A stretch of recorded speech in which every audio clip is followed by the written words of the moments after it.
כי הם חיינו ואורך ימינו, ובהם נהגה יומם ולילה, ואהבתך אל תסיר ממנו לעולמים. ברוך אתה אדוני אוהב עמו ישראל.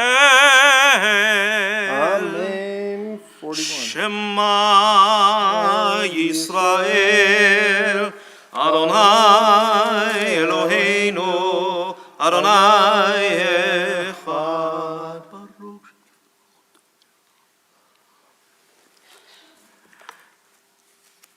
ואהבת את אדוני אלוהיך בכל לבבך ובכל נפשך ובכל מאודך, והיו הדברים האלה אשר אנוכי מצווך היום על לבביך, ושיננתם לבניך ודיברת בם בשבתך בביתך ובלכתך בדרך ובשוכבך ובקומך, וקשרתם להיות על ידיך, והיו לטוטפות בין עיניך, וכתבתם על מזוזות ביתך ובשעריך. 42. והיום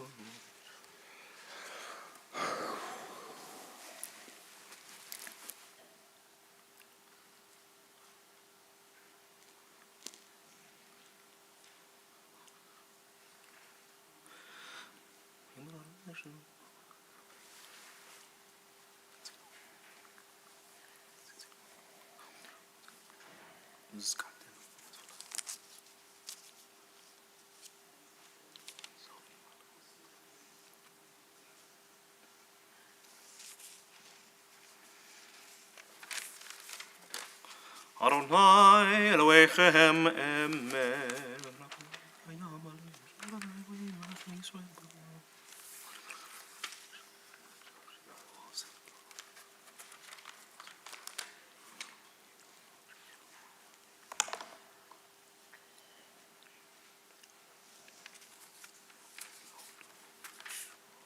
Page 44.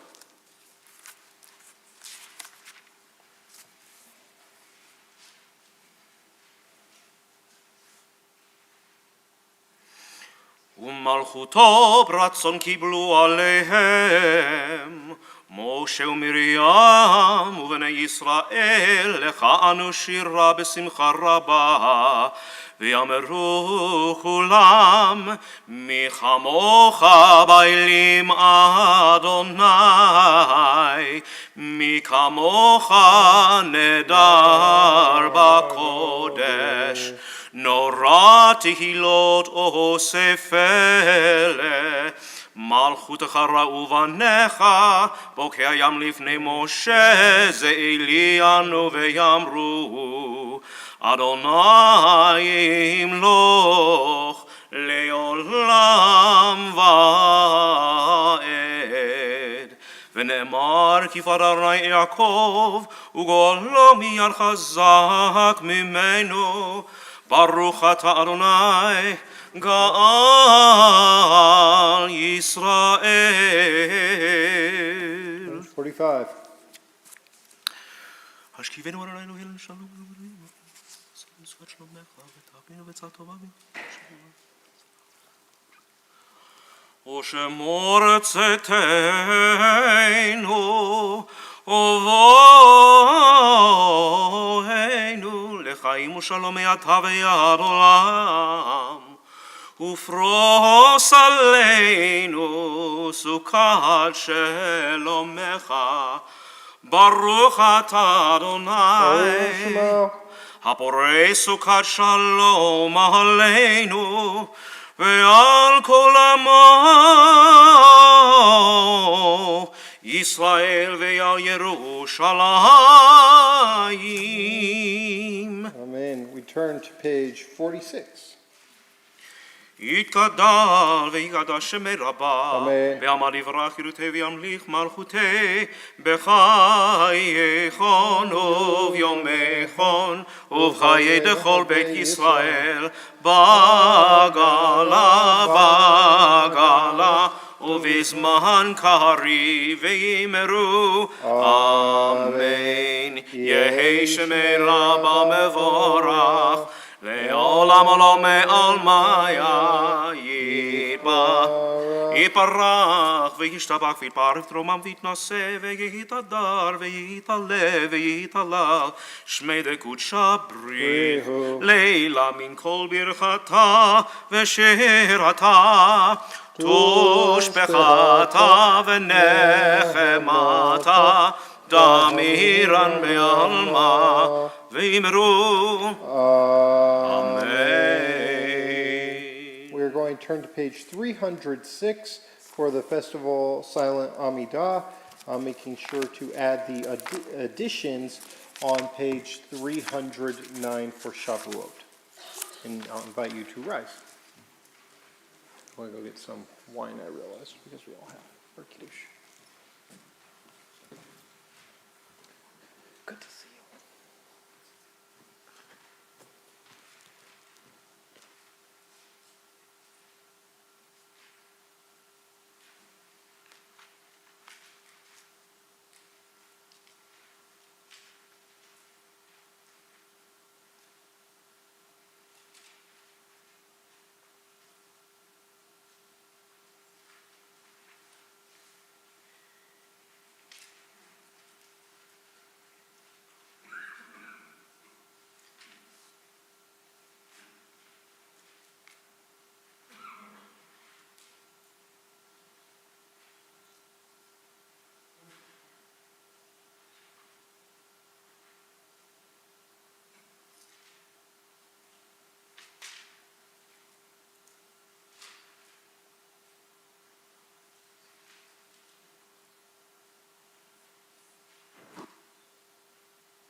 We're going to turn to page 54 for Kaddish Shalem. יתגדל ויקדש שמי רבה, בעלמא דברה חירותי וימליך מלכותי, בחייכון וביומכון ובחיי דכו בית ישראל, בגלה ובזמן קריב, ויאמרו אמן. יהי שמי רבה מבורך לעולם עולמי עלמא, יתברך וישתבח ויתפאר ויתרומם ויתנשא ויתהדר ויתעלה ויתהלל שמי דקודשה. בריחו לילה מן כל ברכתה ושירתה, תושבחתה ונחמתה, תמירן בעלמא, ואמרו אמן. תתקבל צאתכון ובאתכון דכל ישראל, קודם אבוהון דבשמיא, ואמרו אמן. יהי שלמה רבה מן שמיה, וחיים עלינו ועל כל ישראל, ואמרו אמן. עושה שלום במרומיו, הוא יעשה שלום עלינו ועל כל ישראל, ואמרו amen. I'll invite you to rise in body or spirit for Kiddush, page 79. ברוך אתה אדוני אלוהינו מלך העולם, בורא פרי הגפן. ברוך אתה אדוני אלוהינו מלך העולם, אשר בחר בנו מכל עם ורוממנו מכל לשון וקידשנו במצוותיו, ותיתן לנו אלוהינו באהבה מועדים לשמחה, חגים וזמנים לששון, את יום חג השבועות הזה, זמן מתן תורתנו מקרא קודש, זכר ליציאת מצרים, כי בנו בחרת ואותנו קידשת מכל העמים, ומועדי קודשך בשמחה ובששון הנחלתנו. ברוך אתה אדוני מקדש ישראל והזמנים. ברוך אתה אדוני אלוהינו מלך העולם, שהחיינו וקיימנו והגיענו לזמן הזה. Amen. L'chaim. And we will remain standing for Aleinu on page. Oh wait, first we'll do Shechi. Oh, we just did Shechianu. Excuse me. We are going to remain standing for Aleinu, page 56. עלינו לשבח לאדון הכל, לתת גדולה ליוצא וראשית, שלא עשנו כגויי הארצות, ולא שמנו כמשפחות האדמה, שלא שם חלקנו כהם, וגורלנו ככל המונם. אנחנו קוראים ומשתחווים ומודים לפני מלך מלכי המלכים, הקדוש ברוך הוא. שהוא נוטה שמיים ויעשר הארץ, ומושב יקרה בשמיים ממעל, ושכינת זו בגובי מרומים. הוא אלוהינו אין עוד, אמת מלכנו אפס זולתו, ככתוב בתורתו, וידעת היום והשבות אל לבבך, כי אדוני הוא האלוהים בשמיים ממעל, ועל הארץ מתחתינו.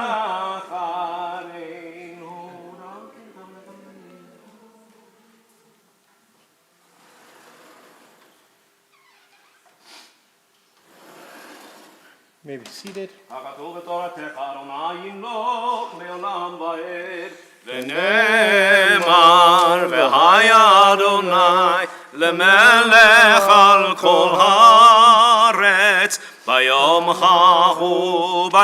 ההוא יהיה אדוני אחד ושמו אחד.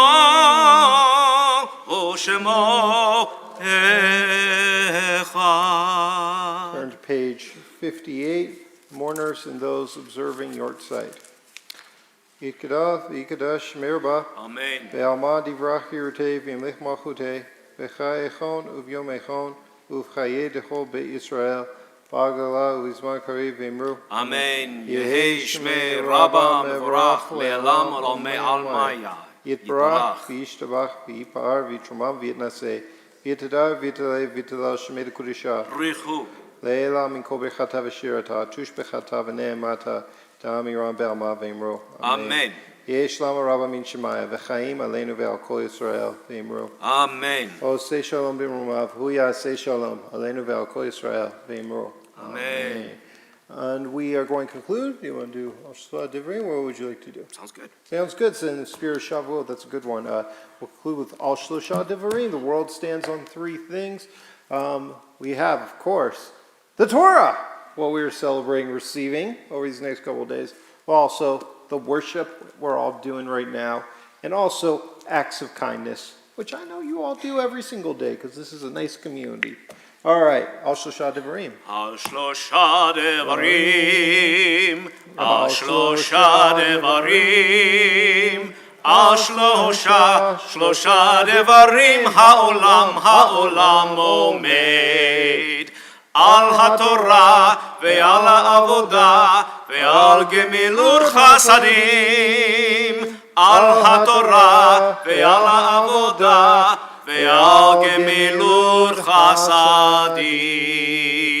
Yishkoch, thank you, Cantor. I Yeah. think you can see, like, here not only through his voice, but also this man does not start here till mid-July, and yet hopped on a plane from New York to be out here. Couldn't wait. Could not wait to be here for Shavuot. Miriam, do you have an announcement to make? You want to? Okay. Hugs. Rabbi's kid, Hugs. come on up. Come on here. It's okay. Hugs. So, with that, hi. So, one day she'll start to feel comfortable in this place, I think. So, anyway, hi. Thank you, Cantor Davis. And I want to thank our staff and our volunteers who worked so hard putting these next couple days together. I see a bunch of them here. I know a bunch are back there. So usually I name everyone in fear of missing somebody. I'm just going to, you know who our staff are. Please thank them when you see them, and our volunteers. Really appreciate them. And also I want to give a shout out in particular to our Adult Education Committee and our chairperson of our Adult Education Committee, Faye Lincoln, who helped organize this. And hope you'll mind me saying Faye as well. Faye also helped sponsor our scholar coming out here, as did Greg and Robin Saunders. So we're very grateful for your generosity. So let me introduce our keynote scholar for tonight and for the next couple days. And thank you for being here tonight. I hope you join us tomorrow at 9:30 for Shacharit, and again on Thursday 9:30 for Shacharit. Especially, Thursday we want to have a minyan for Yizkor. Dr. Weisberg, Rabbi Dr. Weisberg will be tomorrow our scholar for our Lunch and Learn, and tomorrow evening as well. Can I help you? For our Rosh Chodesh women's event.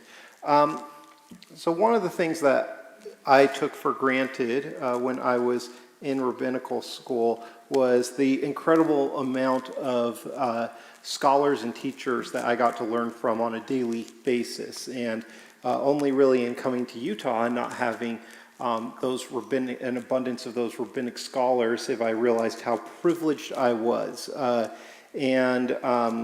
Over the pandemic, we were able to learn from a few of my rabbinical school professors. Just focus up here. And a few of my rabbinical school professors via Zoom, but I'm so excited that we now get to learn from really one of the top scholars, as she's the head of the rabbinical program in person over these next few days. So Rabbi Devorah Weisberg is the Rabbi Aaron Pankin Professor of Rabbinics and the Director of the Rabbinical School at Hebrew Union College Jewish Institute of Religion on the Los Angeles campus. And Rabbi Weisberg was raised in San Francisco. She received her BA summa cum laude from Brandeis University, where she was elected Phi Beta Kappa. Her undergraduate thesis, for which she was awarded highest honors in Near Eastern and Judaic Studies, was entitled, "Can the Demands of Jewish Feminists Be Met Within the Halachic System?" She received her MA and PhD in Talmud and Rabbinic Literature from the Jewish Theological Seminary of America and was ordained at HUC-JIR in Los Angeles as a rabbi. Before coming to HUC-JIR, Rabbi Weisberg taught at the Jewish Theological Seminary. Papa, Yes, that's nice. we're learning. The College of William and Mary and the University of Pittsburgh. Got a few Pittsburgh people I see here, a couple of you. And Rabbi Weisberg is the author of Levirate Marriage and the Family in Ancient Judaism, published in 2008, a study of the ancient rabbi's vision of the family and its members, and Tractate Menahot, a feminist commentary, which came out a few years ago. Her book on Levirate Marriage and the Family was a finalist for the 2009 National Jewish Book Awards in the category of Women's Studies. Rabbi Weisberg is married to Rabbi Neil Scheinlin and is the mother of Micah and mother-in-law to Alana and also to Noah. She's the mother to Noah Scheinlin and the proud Safta of Orly Maya and Eitan Yonah. So with that, please join me in welcoming up my incredible teacher, Rabbi Dr. Devorah Weisberg.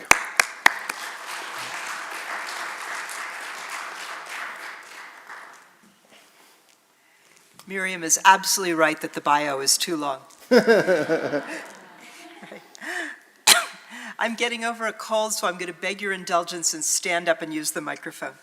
And the handouts got mixed up, so the one that they were passing out was the one for tomorrow. So you're going to be okay without the handouts. I shall read aloud. Okay. Thank you. So we have friends who always invite us to their first Seder, which we gratefully accept so that we'll only have to cook once. And over the years, our friends have amassed quite a collection of Haggadot. And one of the Haggadot in their collection features many different artistic renderings of the four sons, and in one Haggadah, the four children. And these illustrations attest to what artists imagine wise, wicked, simple, and pre-questioning children, or in many cases in these pictures, adult men, might look like. What does someone look like when they're wicked? That, by the way, the wicked child gets the best pictures. What all of these have in common is the assumption that our Seder might include children, whether young or grown, whose responses to the Seder may vary widely. Now, one year when I was sitting at the Seder, I wondered when the food was coming, I wondered what would happen if the four children in the Haggadah appeared 7 weeks later on Shavuot. What might those children, whom the Torah tells us will ask their parents, what's going on Passover, have thought about what was going on when the Israelites were standing at Sinai and receiving the Torah? Would they have all had the same reaction to the shofar, the smoking mountain, the voice of God proclaiming the Ten Commandments, or would each of them have responded differently? Chapters 19 and 20 of the book of Exodus describe the Israelites' experience at Mount Sinai. Now imagine that you are a child and this is what you see. On the third day, as morning dawned, there was thunder and lightning and a dense cloud upon the mountain, and a very loud blast of the shofar, and all the people who were in the camp trembled. Mount Sinai was all in smoke, for God had come down upon it in fire. the smoke rose, and the whole mountain trembled violently. The blare of the shofar grew louder and louder, and as Moses spoke, God answered him in thunder. Take a minute and imagine how you would respond to this experience. Now we know, by the way, when we read the end of chapter 20, how the Israelites responded. They really wanted to turn and run away, right? They say to Moses, "You talk to God, just let us know how it went." Now I want to try to imagine an adult trying to explain to the 4 children sitting around the table at the Seder, not the Exodus from Egypt, but a display of pyrotechnic wonders and a resounding voice addressing the community. So let's think about this. We'll start with the wise child because we're going to go in the same order as the Seder, although some year I'm going to mix it up a little. Who is the wise child? Is he a very intellectually curious individual who's always seeking to deepen his knowledge and understanding? Is she someone who just loves to collect information? Are they the person who wants to impress others by appearing really smart? The Haggadah tells us that the wise child asks, what is the meaning of the testimonies, the laws, and the statutes that God has given you? And according to the Haggadah, which I know you all remember because it's only been 7 weeks, we respond by telling the child the laws of Passover, even we do nothing after the Afikomen. So what would we tell the wise child about Revelation? Here are 2 possibilities from the rabbis of the 3rd century. I've been very creative here. Here's source number 1. They quote from Exodus 24, which says, Moses took the book of the covenant and read it to the people. And the Midrash says, we don't know what he read. It just says he read. It doesn't say what. What's the content? Rabbi Yossi, the son of Rabbi Judah, said, from the beginning of Genesis up to here, that is, the people are standing at Sinai, or shortly after Sinai, and Moses reads the entire book of Genesis and the first 24 chapters of Exodus. It's a long bedtime story. Rabbi Judah Hanassi said, Moses read the commandments given to Adam, the commandments given to the descendants of Noah, the commandments given to the Israelites in Egypt and at Marah, and all of the other commandments they had already been given. So Rabbi Judah says it's just laws, nothing but laws, no narrative. Rabbi Ishmael said he read to them the laws about the sabbatical year and the Jubilee, the blessings and the curses. Another story, told in the Talmud, asks, how did Moses teach, how did the Israelites learn the part of the Torah that isn't written down, what's called the oral Torah? And it describes a scene where Moses learns from God, Aaron learns from Moses, Aaron's sons learn from Moses, everybody learns from Moses, and then everyone who's learned teaches it to the other people, so everybody learns 4 times. These renderings of Revelation and its aftermath would be exactly what the wise child would like to hear about. According to these 2 teachings, Moses taught the Israelites both the written Torah and the oral Torah. They got to learn everything, the entire Jewish curriculum, all in the desert. They became diligent students, much like the wise child of the Haggadah. So there's Revelation for you. If you're the wise child, it's tell me more. Now I'm going to turn to the wicked child. The wicked child is very, very special in our house. My husband remembers reading the Haggadah every year with his family. He's one of 3 boys. And they would go around, and each of them would try to make sure that one of the other boys was the wicked child, right? The goal was to not be the wicked child. I think in our house, it's to be the wicked child. But what I always get thrown by is trying to understand what's so terrible about the question, I see, the wicked child asked. What if the wicked child says, what does this experience mean to you? Now, why is that an unreasonable question? When someone introduces me to something new, oh, Devora, you should read this book. Oh, Devora, I love this new poem. If I say, why do you love it? What does it mean to you? Am I being wicked?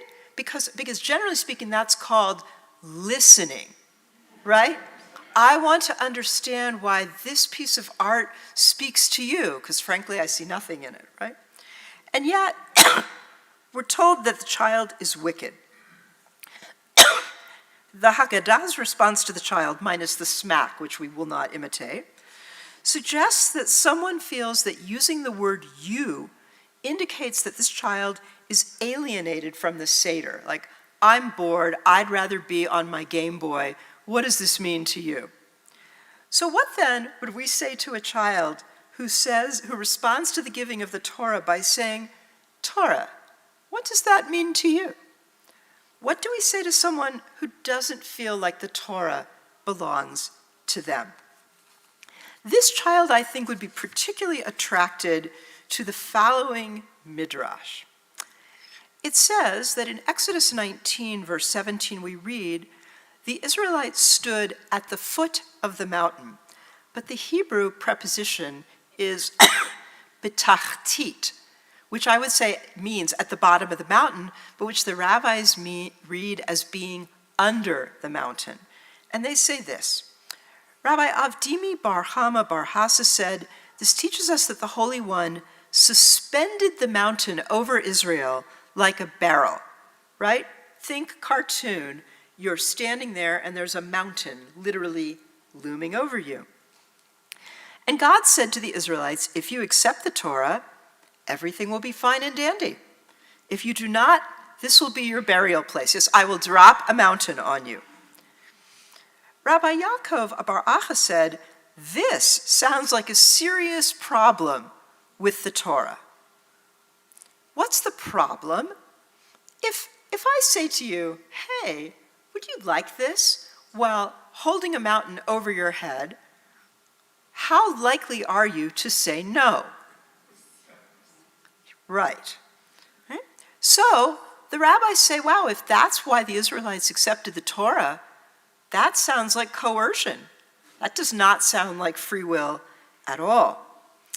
A later rabbi says, don't worry, it's okay, because the Jews accepted the Torah a second time in the days of Esther. Because in Esther chapter 9, it says, the Jews undertook and obligated themselves. By the way, the rest of the sentence, which they conveniently forget, is to do Purim. Like, that's an easy lift. Another source tells us, why is it that the Ten Commandments aren't given at the very beginning of the Torah? Why not just start with the top 10? And it says, what can we compare God to?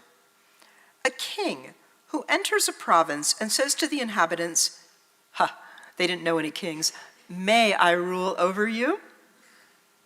And the people say, have you done anything for us that we should rule over you? This sounds kind of like elections, right? Why should we vote for you? So what did this guy do? He built them a wall, he brought in a water supply for them, and fought wars for them. He then said to them, may I rule over you? And they said, absolutely.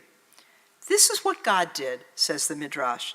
God brought Israel out of Egypt, parted the sea, brought them the manna, raised up a well, brought them quails, and fought the war with Amalek for them. And only then, in chapter 20, did God say to them, may I rule over you? And they said, absolutely. One possibility that we see here is that the wicked child is very, very much the descendant of the Israelites who stood at Sinai, at least as imagined by these rabbis. According to Rav Avdimi, the Israelites accepted the Torah under coercion. How could they resist an offer when the alternative was death? Rav Yaakov bar Acha realizes that there's a serious problem here.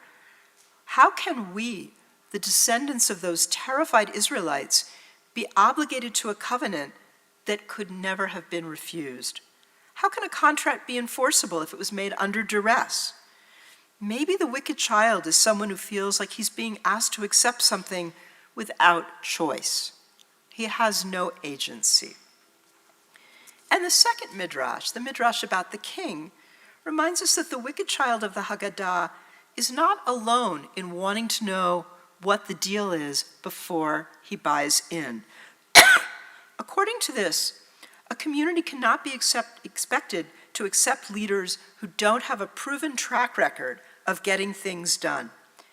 Even God accepts this premise, performing miracles for Israel before asking them to accept the Torah. So if so, how wicked is it for an individual to want information about what is this thing before they read themselves in? One more story gives us a wonderful way to think about or rethink about the wicked child. Comes from a midrash that talks about what was it like to experience revelation. And it says, "Come and see how the sound, the voice of God, impacted each Israelite according to their own capacity to receive it. The elderly heard it according to their capacity. That is, we had to have our hearing aids turned up. The young and strong heard it according to their capacity. Children heard it according to their capacity, no long words. And infants heard it according to their capacity.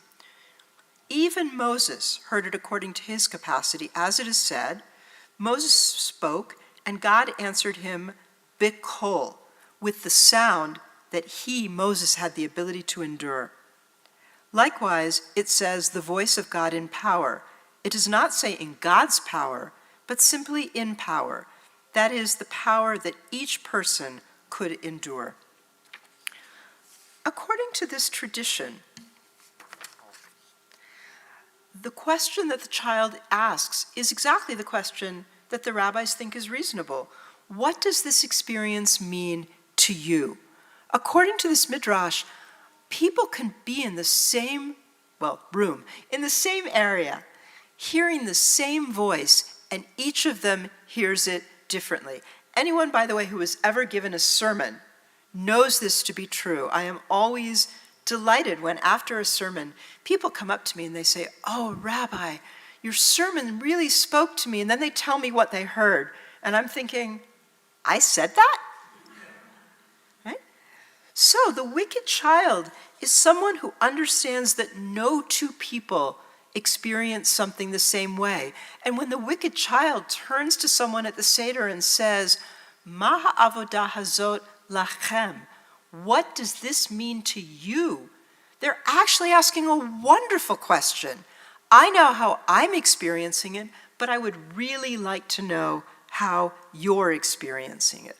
The wicked child is feeling something, but is actually wise enough to know it might not be what the person sitting next to them is experiencing. Now, the simple child is often portrayed in pictures as a young child who's shy or overwhelmed, a child who can speak but doesn't know how to formulate a sophisticated question. I want to suggest there's another way to view this child, as suggested in a midrash about God's attempt to shop the Torah to anyone who will take it. In this midrash, which I shall abbreviate in interest of time, it teaches us that God, it's dealing with a verse in Deuteronomy that says, Adonai mi Sinai ba, God came from Sinai. And the problem with this is they said it should say God came to Sinai. So why from? And it says, because God actually started to try to give the Torah to everyone before God tried to give the Torah to the Israelites. And it imagines God trying first to go to the descendants of Esau, Jacob's twin, giving them the Torah, then to the descendants of Lot to give them the Torah, then to the descendants of Ishmael. Notice, by the way, it's all in the family. It's the extended family of Abraham, Isaac, and Jacob. And in each case, these very intelligent communities, God goes to them and says, "Hey, want my Torah?" And they say, "What's in it?" Right? After all, that seems reasonable. If someone says, "Hey, would you like to buy my house? Would you like to buy this, that, or the other thing? Would you like this?" You say, "Well, what am I getting?" right? You do a home inspection. You don't just take the house.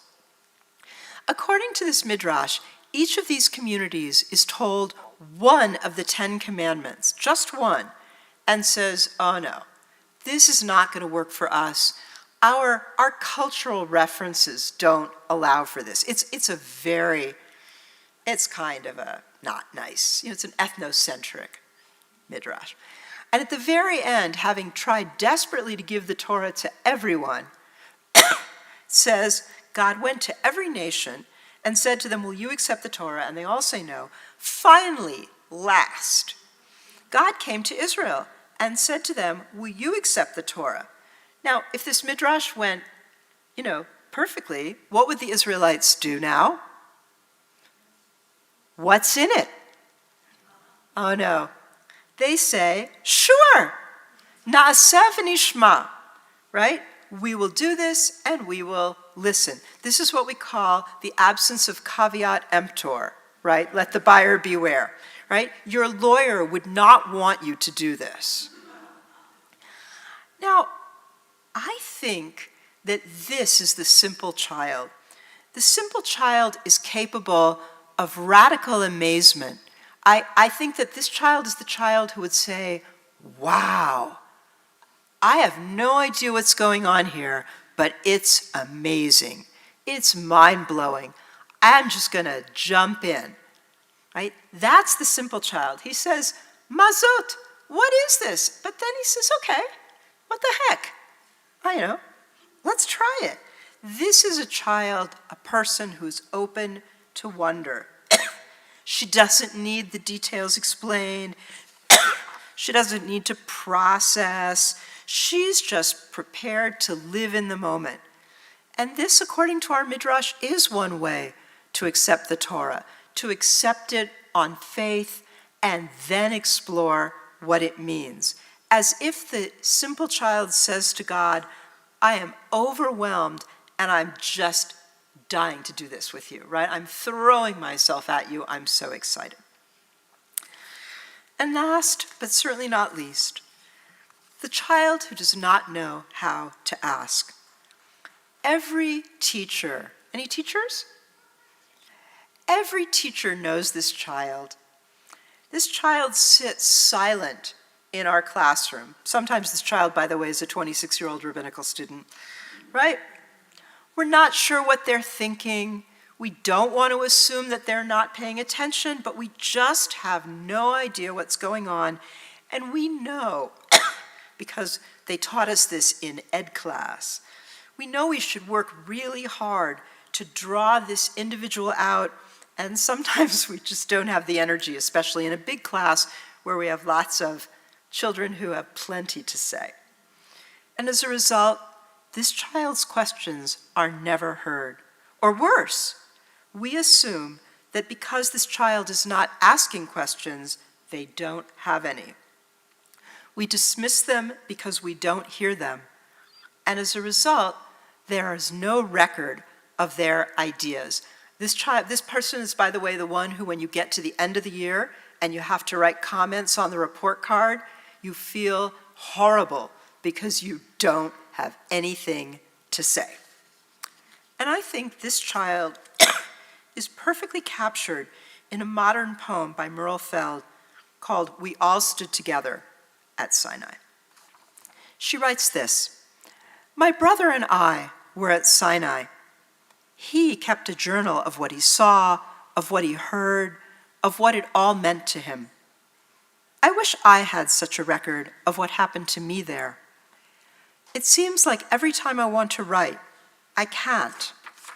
I'm always holding a baby, one of my own or one for a friend, always holding a baby, so my hands are never free to write things down. And then, as time passes, the particulars, the hard data, the who, what, when, where, why, slip away from me, and all I'm left with is the feeling. But feelings are just sounds, the vowel barking of a mute. My brother is so sure of what he heard. After all, he's got a record of it, consonant after consonant after consonant.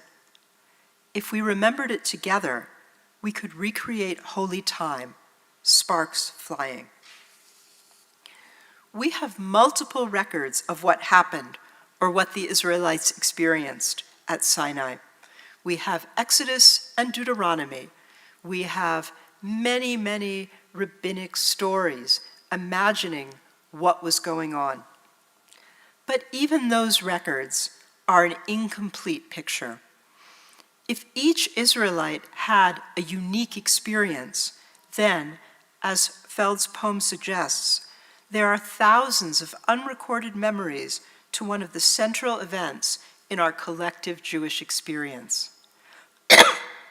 And we have to remember this when we speak of one way of being Jewish or one way of interpreting a Jewish text or event, because in fact, there is no one way. There are many, many ways, at least as many as there are us. At every Seder, we acknowledge that the children, the participants around the table, are each unique, each one taking in the experience that is a Passover Seder, and each constructing a memory of that Seder. We encounter the 4 children every year, and while we may like or identify with one more than the others, we never send any one of them to bed without the afikomen or a macaroon. The Haggadah's insistence that we speak to each of the 4 children on their own level reminds us that we need to engage each of them in the Jewish experience. Similarly, revelation and engagement with the Torah requires the input of the entire Jewish people. I want to end with an amazing source, a comment on Exodus 19:8. And it reads as this: "And all the people responded to one." That's the quote from Exodus 19. The writer writes, "No individual Jew has the ability to fulfill all the commandments in the Torah. There are commandments that are given only to the priests, or to the Levites, or to the king, or to the high priest, or to an individual who owns a field, or an individual who owns a house that needs a parapet upon its roof, etc. Therefore, the Torah says, 'And all the people responded as one and said, all that God says we will do.' Only the Jewish community in its entirety can say, 'All that God says we will do.' No individual can make that statement." And this, I think, is the most powerful lesson of Shavuot, is that we receive Torah as a community. Every person in that community matters, not just for one thing or two things, but because we can't be a Jewish community by ourselves, we can't receive Torah by ourselves, and most importantly, we can't learn Torah by ourselves. The Torah is, sometimes I get asked, I'm a Talmud professor, and so people say to me, why do you study Talmud? Isn't that orthodox? And I say, the Talmud and the Torah, by extension, are the Yerusha, the inheritance of the entire Jewish people. And I would never leave the inheritance of the entire Jewish people on the table for only one segment of the Jewish people. This is our Torah. We received it as a community, we study it as a community, and we live it out and interpret it as a community. And if you come back tomorrow, I'll give you some examples.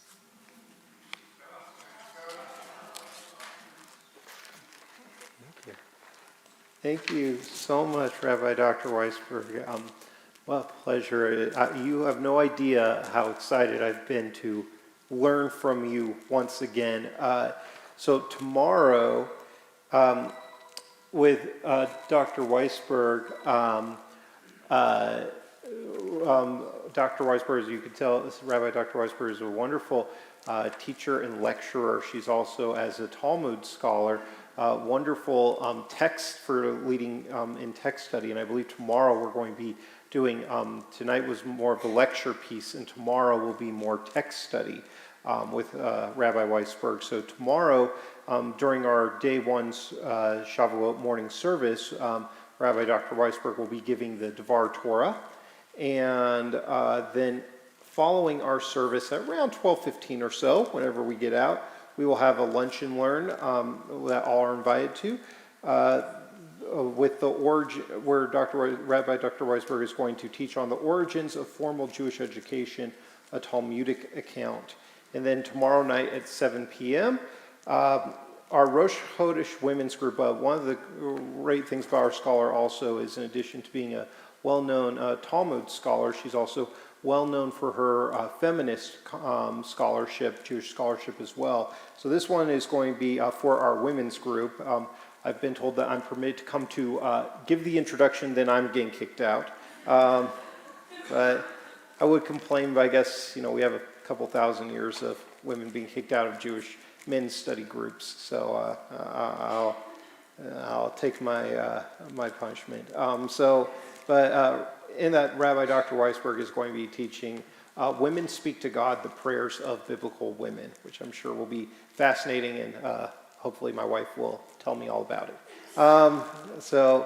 With that, I'd love to invite Cantor Davis to teach us, and then after that, we'll give people like 5-minute stretch break or bathroom break before I ramble on. So go ahead, Cantor. Thank you, Rabbi, and thank you, Rabbi. I want to do something a little bit different. This is going to be participatory because we're celebrating the moment when we all stood betachtit hahar, at the foot of the mountain. And as you probably know, the bima is like the reenactment of Sinai. And so I want you all to, I'm going to invite you all to do something kind of crazy. I'd like you to come to the tachtit of the bima. I'd like you to come forward. And there's a reason why, and we'll get into that in a moment. It's on the chairs, first couple rows, yeah. That will make this a more interesting and rich experience. The real reason is because it'll make it easier for me to pass out the handouts. So you're getting the version with my cliff notes, and so there's looks like there's 1, 2, 3 pages to each of these, and so I see it's not double-sided. Okay, so I'm gonna hand it out on one side and of each row.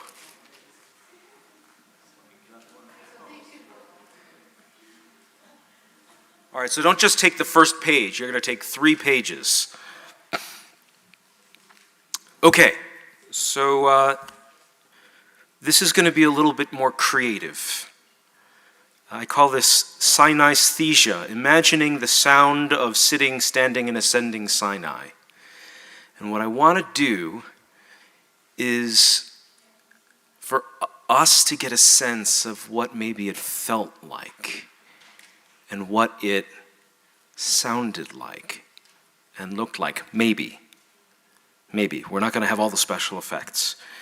But at this moment when we mark the dramatic receiving of the law, I want you to imagine, right? Moses is ascending the mountain, and the people are standing at its foot, or maybe they're sitting, as you are, and we're not quite sure what they experienced. It was something amazing. And what I'm interested in is if we can feel, see, hear some echo of that moment reverberating in our eyes and visualizing something we can visualize with our ears. Reverberate in our eyes, visualize in our ears today. So I'm going to start with a nigun. There'll be a couple of these. Feel free to join in. In fact, that's the point. This is a nigun called Sheves Achim Shevet Achim, literally sitting together. So I'm glad you came together. Lai, lai, lai, lai, lai. Try that. Lai, lai, lai, lai, lai. We repeat. Lai, lai, lai, lai, lai. Now we're going to ascend. Lai, lai, lai, lai, lai, lai, lai. Ai, ai, ai, ai, ai, ai. Ai, ai, ai, ai, ai, ai. Ai, ai, ai, ai, ai, ai. Ai, ai, ai, ai, ai, ai, ai. Ai, la, la, la, la, la. Here's part two. I did it, I, did it, I, I, I, I did it, I, did it, I, I did it, I, did it, I, la, la, la, la, la, la, la, la, la. I lie, lie, did I lie, lie, lie, lie, lie, did he die,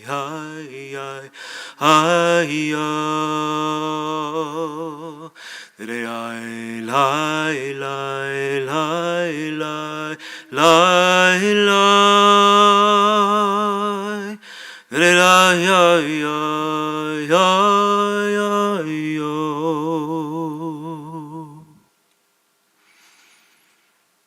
Now I want you to look around, and I want you to look to the person on either side of you, on both sides of you, if there's someone to the side of you. Look in back of you, and peek around to the front. Try to capture the shape of the faces around you.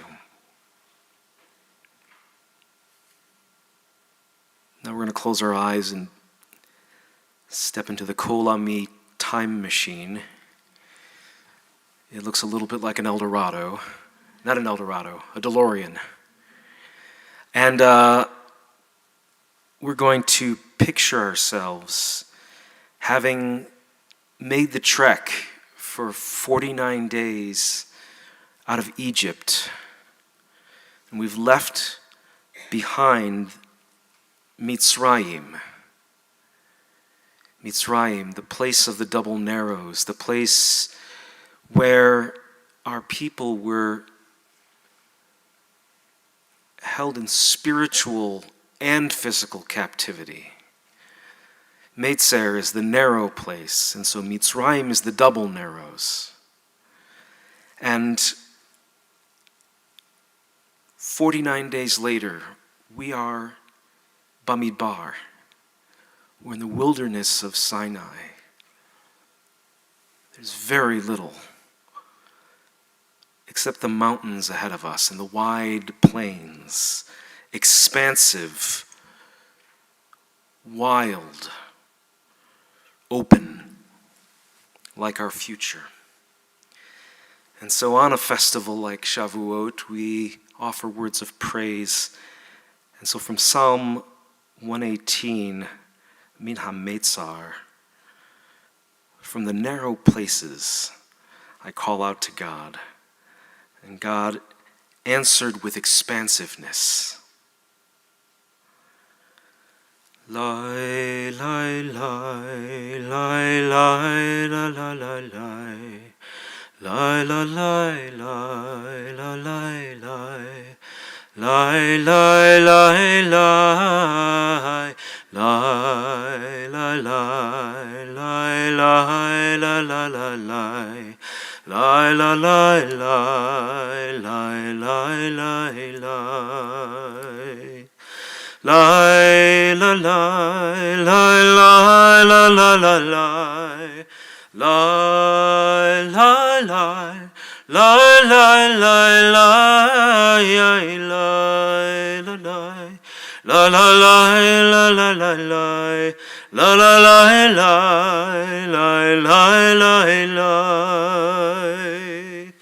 Min hametza karatia anani v'merchavia min hametza karatia anani v'merchavia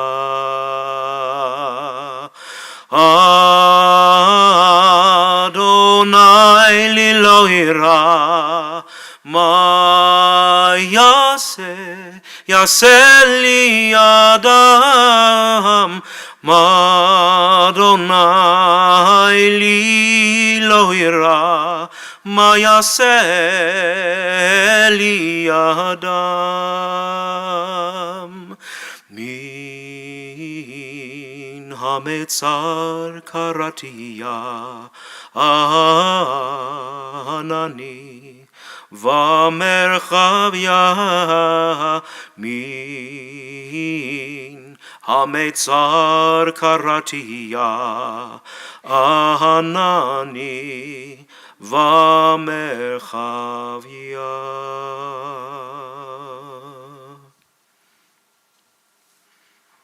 And so here we are, B'tachtit hahar. We've arrived at that place. This is the place. We are all encamped, all of us, at the foot of Sinai. And around us are the faces of the people in this room and the faces of all of our ancestors, and around them all the faces of all our descendants and all of the people of Israel. We're all dwelling there together, Shevet Achim. And so a hush falls upon the people as Moses, our teacher, our leader, prepares to ascend Mount Sinai for an unknown number of days. And I want to imagine that we all sing as he's doing that.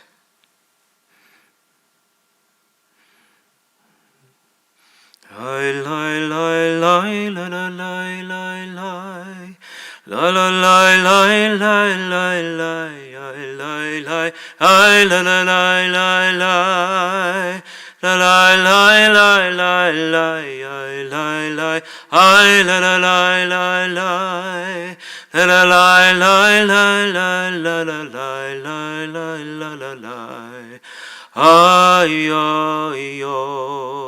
And he starts to ascend the mountain. Lai, lai, lai, lai, lai. One foot after the next. Lai, lai, lai, lai, lai, lai.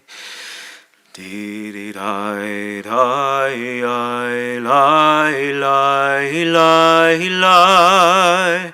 Lai, lai, lai, lai, lai, lai.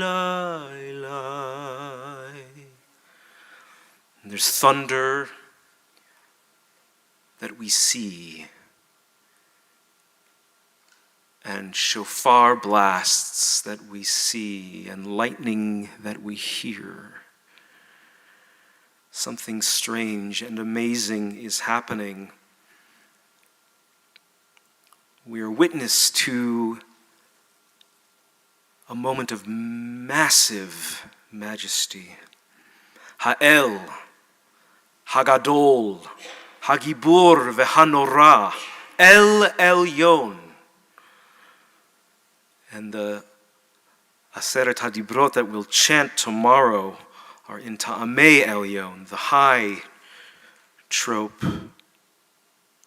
But we recite these words not only in the Amidah, but in our morning liturgy. And so I imagine that our people sing this poem, which was written in medieval times, but let's suspend our disbelief for a moment and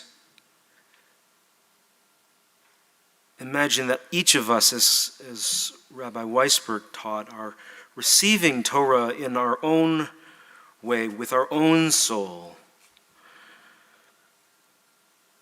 Baruchi nafshi et Adonai v'kol karvai et shem kodsho. Baruchi nafshi et Adonai v'kol karvai et shem kodsho.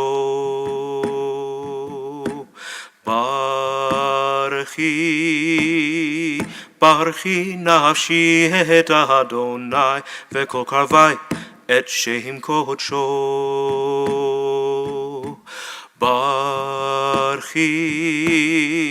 Baruchi nafshi et Adonai v'kol karvai et shem kodsho. Here's part 2. Ha'el b'tatzumot u'zecha hagadol b'chevod shemecha hagibor lanetzach v'hanora benoratecha המלך היושב על כיסא רם ונישא. האל בתעצומות עוזך הגדול בכבוד שמך הגיבור לנצח. אלי והנורא בנורותיך המלך היושב על כיסא רם ונישא. And so as we stand at the foot of the mountain, and as Moses ascends the mountain, the Shekhinah descends al Rosh Hahar, onto the top of the mountain. The Holy Spirit descends and is enthroned. Hamelech Hayoshev al Kisei Ram v'Nisa, on a throne lofty and high. And so we've just heard a new melody by my teacher Deborah Sachs-Mintz, and in the morning we hear a slightly different version that I'll just share a little bit with you.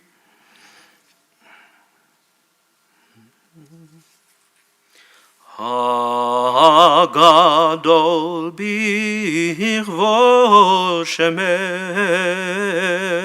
shemecha hagibor lanetzach. Let that ring in your ear. The words emanating from the mountain are like fire etching stone. We seem to be able to touch them, to taste them, to feel and hear them. And with this thought in our mind, I want you to turn to one of the faces next to you, preferably someone you are not either partnered with or related to or married to or share some kind of abode with. So turn to page 2 and let's recite the bracha for Torah study if you haven't done so already. And we'll do it to that Adonai Malach Steiger, the mode of God reigns on the mountain, Hamelech. Baruch atah Adonai Eloheinu melech haolam asher kidshanu b'mitzvotav v'tzivanu la'asok b'divrei Torah. Sounds familiar, doesn't it? What does it sound like? What does it echo? Don't be shy. Blessings. Kiddush. For festival. La la la la la la la la la la la la la la. We think maybe this melody came from Kiddush, but actually it's the other way around. The melody for festival Kiddush came from that. This is thousands of years old.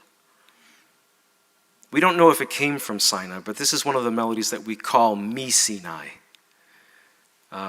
It's probably one of the oldest ones, along with like Avinu Malkeinu, things like that. Okay, so find a partner, and we have on this page, first, let's read Exodus 20, 15 through 16. I want to think about the idea of sound and sight and words and song, right? And what are we experiencing in this moment? So, V'cho ha'am ro'im et hakolot. All the people witnessed the thunder and lightning, the blare of the horn, et kol hashofar, and the mountain was smoking. Smoke on the mountain, right? A fire in the sky. And the people saw it, and they fell back and stood at a distance. So you were at a distance. You speak to us, they said to Moses, and we will obey, but let not God speak to us, lest we die. Okay, so let's take a few minutes, and there's commentary in the next couple pages. Find something that speaks to you, as Rabbi Weisberg said. You can read this as a progression, or you can read it as, you can pick and choose your own adventure, but find someone you want to learn with, or find someone that you're simply going to learn with, and let's take a few minutes and study some Torah. Don't make me pair you up.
Leil, Leil, Leil, Leil. Leil, Leil, Leil, Leil. Leil, Leil, Leil, Leil, Leil, Leil. Leil, Leil, Leil, Leil, Leil. I love to see the sound of people learning round, of everybody studying Torah in the round. I lie, lie, I la la lie, lie, lie. La la la la la la la, I la la la la la, la la la la la la. Wrap up your conversation, and we'll come together for another part of the night. Okay, so I'm really interested in what folks thought and heard and saw and felt.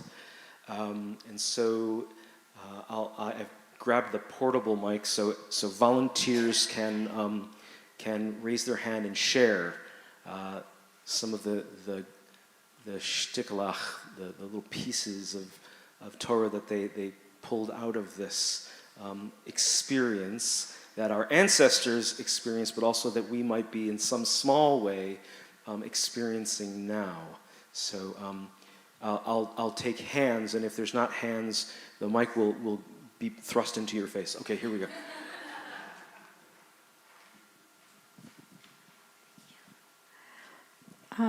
Thank you. Oh, and share your name. Okay, my name is Julia. And here says, in this verse, there was nothing that left the mouth of the omnipotent. But the most interesting thing is they saw what was audible and heard what was visual. So it's interesting because it's heard what was visual and saw what was audible. This is the love. Lovers talk very close, very slow, and actually because they are so close, their heart is so close. So God was so close to our heart. That's beautiful. Thank you, Julia. So the words are so close, they can be felt like breath, right? Like breath. Okay, that's wonderful. Who's next? Okay. Oh, good. Sure. Thank you, Cantor. I'm Cheryl. I'm also a neurologist, and I love the play on words here of synesthesia. The play on words is the neurologic condition, as I'm sure you know, is synesthesia. I can. You're born with this. It's some wiring in your brain that's different from other people, and you see words as colors.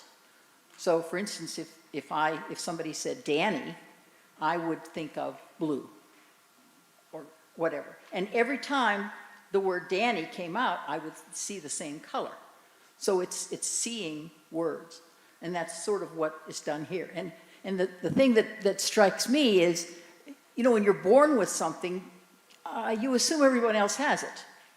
How do you know any differently? Unless you ask them, do you see colors when, and so it doesn't really frighten you. You've always known it that way. But if suddenly I started seeing colors when somebody said Cantor Davis, I would be terrified. I would think I was having a stroke. I mean, I would just probably fall right to the ground. And that's what fascinates me about this story. I'm going to ask a follow-up or two since we have your professional expertise here. It's okay. Is synesthesia, this condition, is it something limited to words, or can it also be other sounds? Music, sounds, okay. Horn blasts, shofar. Okay, so it's a broad thing. Okay, great. I'm going to park that idea. I'm probably going to come back to you. All right, so other thoughts, insights, things we want to share, things we learned. There was some good learning going on over here. I heard it. It was good learning here, and there was good learning here. There was good learning back here too. So I'm just going to hand this to you guys. Okay. Okay, I'm David. We see, I really like this, how we see God in 3 acts. We have God 1.0 as this very strong, very paternal figure redeeming the people from Egypt. And then we have God 2.0 scaring the kishkaz out of everybody at Mount Sinai with a really failed attempt at trying to relate to human beings. After this, what comes later is the building of the Mishkan and the transformation of this scary but also protective and strong paternal presence into the Shekinah, dwelling with the people as a cloud and as a pillar of fire, and then being invited into the Mishkan as well. So God, I see God kind of like learning the boundaries of human beings and responding to humans the way that we need to be loved and we need to experience divinity. That's a great, thank you, David. That's a great insight. And we read, right, the reason that that the Israelites, our ancestors, are at the foot of the mountain. They don't go up the mountain, right? Not until after the end of the shofar blast. I'm not sure who's blowing the shofar, by the way, but they stay down, right? God draws a boundary. Don't cross this line, none of you, except for Moses, right? So that's interesting. The development of the eternal. That's a whole course, by the way. Like the development of the eternal from child in Eden to Sinai to, anyways. But great insight. Okay, and the two of you were also having a good conversation. Yes. We mostly, I hate microphones, but we'll try real hard. These were all great things, and I love Kli Yakar, and I'm glad that we ended there. And I think the biggest thing that we actually came to was silliness, because we saw it and we said thunder and lightning, very, very frightening. Thunderbolts and lightning, very, very frightening me. Galileo. There you go. That was our big learning. That was, okay, good, right? We should learn put some levity into this. Okay, good. Anyone else have any other, these are great insights. Anyone have some other thoughts they want to share? Yeah, the rabbi, are you still mic'd up? Yeah, so one thing that we were talking about is, there's some people who can like see patterns in sound. There's a great artist in Spot who's a Kabbalist, and he makes visual art based off of music and sounds and shofar blasts, and it's really cool. And I had a friend from high school who does this now professionally as well, of where she has a machine she puts in the desert, and based off of different sounds it creates art. But what I was thinking about, some of y'all It sounds like something at Burning Man. I think she's on something. But anyways, she was in high school at least. So anyways, no, she's changed. But anyways, so with me, I love history, and I was really drawn to the text about the sound of the shofar and how this was the first time we heard the shofar. And I think that, like, perhaps with seeing sound, it's kind of like maybe there's a sound that brings back a memory or something like that, or brings an emotion or a feeling. Or I give the example often that my grandmother, she died when I was 6 years old, but she always gave me gummy bears. That's like the one thing I really remember about her. And so every time I eat a gummy bear, I think of her. And with the sound of the shofar, when I hear that, that helps me see all of Klal Yisrael, because if you think about it, there are Jews spread throughout the world who speak different languages or have different accents. Or if we think about history even, English, if you've read Canterbury Tales or anything, sounds remarkably different today than it did 500, 600 years ago. But the sound of the shofar, that is the one sound that, we don't even know when we chant Torah, did Hebrew sound the same 2,000 years ago as it does today? Probably not. And there's of course Ashkenazi pronunciation, Sephardic pronunciation, but the sound of the shofar, that is a sound that if I go to Uzbekistan where I just was, or South America, or wherever, or I even hop in my DeLorean and go back to Sinai, it's going to be the same sound. And that's a connection through sound that you can see, I guess. I like that. Awesome. Thank you. Do you think that the sound of Sinai is the same sound that was those years ago? The question was, do you think the sound of Sinai is as it was? No, I can only imagine so. Does the sound of the mountain change? Does the sound of the mountain change? Does the sound of the mountain change? I guess we'll have to take a hike and figure that out. I don't know. I climbed Mount Sinai, and I was there with a bunch of Nigerian pilgrims who started, as the sun rose in the morning, started shouting with thick Nigerian accents, "Holy, holy, holy!" And so, yeah, I'm sure that sounded different than the ancient Israelites, but maybe they were shouting, "Kadosh, Kadosh, Kadosh." Right.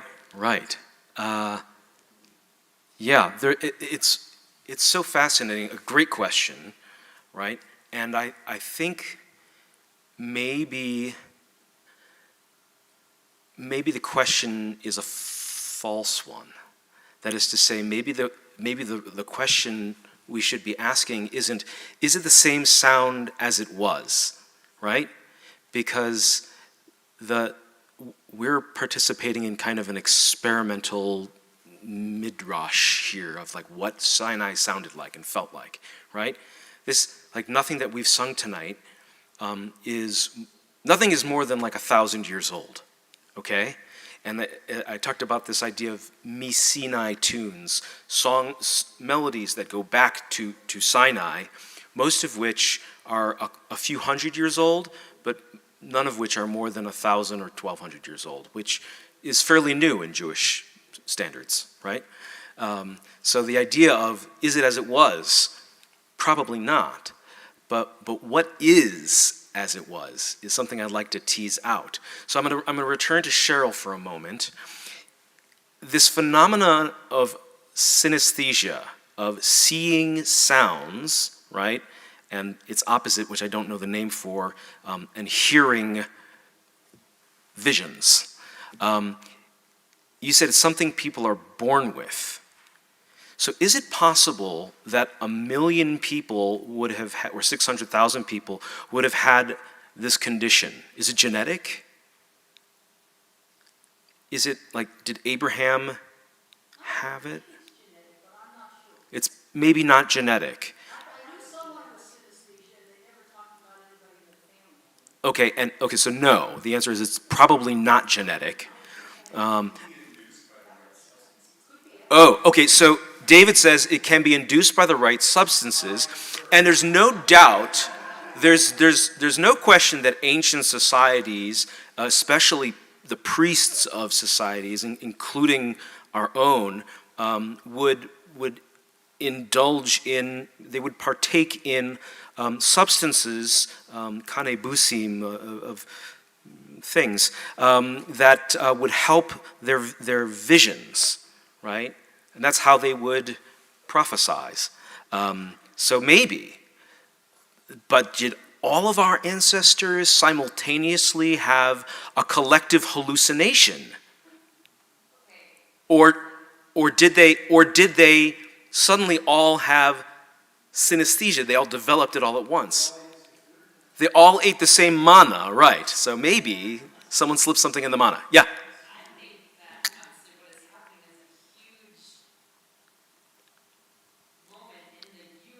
A huge moment in the universe. Hold on.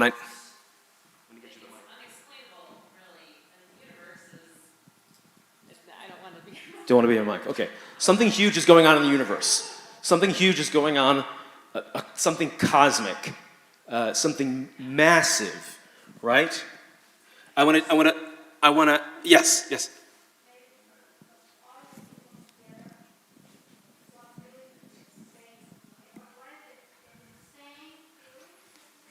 Yes. They're having the same feeling. Okay, you've hit on something, and this is what Rabbeinu Bahya, if anyone read this, says in the middle of the last page. He basically says what Rabbi Weisberg taught, that everybody had their own individual experience, and somehow miraculously, that experience was exactly the same for everyone. Now, what they heard maybe perhaps was different, but the experience itself was precisely the same.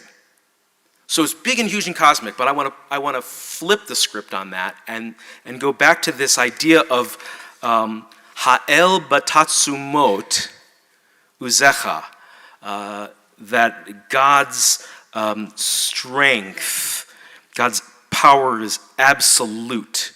But that word batatsumot is a funny one because it shares a shorish, a root, and maybe I'm just being creative here, but it shares a root with an important word. Does anyone know the root word that I'm getting at? Betatsumuot. Etzem, which also has to do with like your essence. Your atzumot are bones. Atzmot are bones, right? We celebrate Yom HaAtzmaut, Independence Day. There's something about God's greatness in that moment that sinks into the very essence of every single person who's there. And it's as if that something inside is being experienced the same by everybody.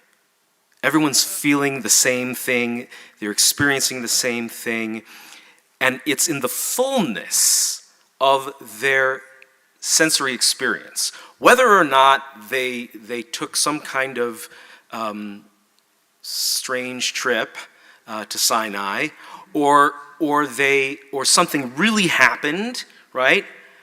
Or it's just their experience, that their perception was something amazing happened to everybody in that moment, and it was from within. And that sense of true kind of shared experience is something that I hope we've had a little taste of, just by singing together, right? By sitting at the foot of the mountain and singing together. So I know we want to move on and hear from the rabbi. Let's close with song as well. At the bottom of the third page, we'll close with the tune for the end of Hallel. Yai lai lai lai lai lai lai lai lai, yai lai lai lai lai lai lai lai lai, lai lai lai lai, ai lai lai lai lai, ai lai lai lai lai lai lai lai lai. Now hold on, I need a little bit more cowbell. I need more etzem. I need more of that. Okay, so we want to experience that. We want to hear it. We want to feel it. We want to see the sounds of one another singing. We want to hear the vision of one another's faces. All right, so sing out. All right. Eliata ve'odeka Elohai aromemeka Eliata ve'odeka Elohai aromemeka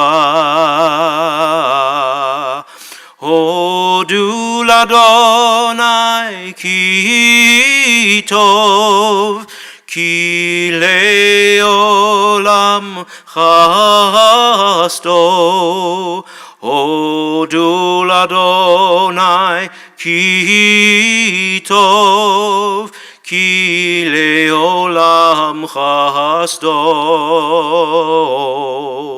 Hodu ladonai ki tov ki leolam chasto Hodu ladonai ki tov ki leolam chasto.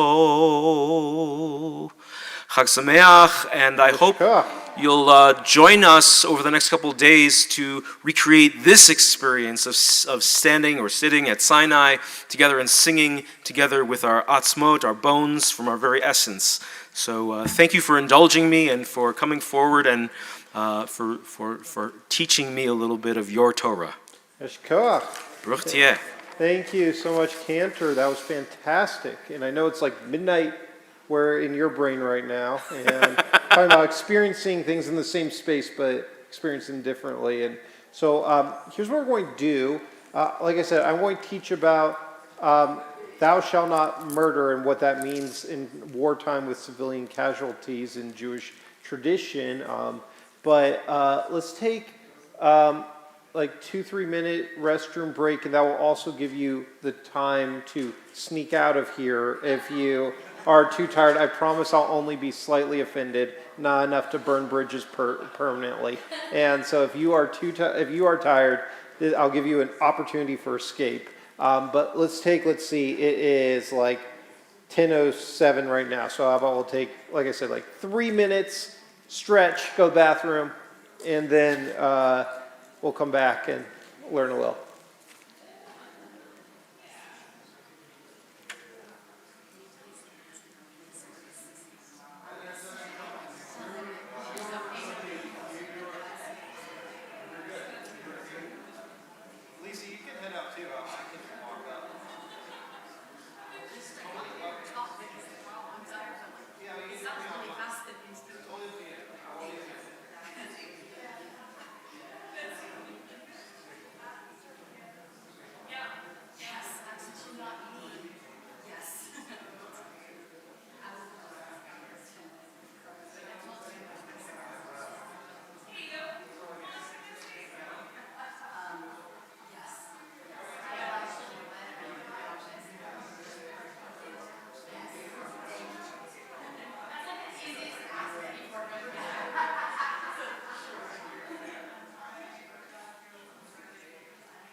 All right.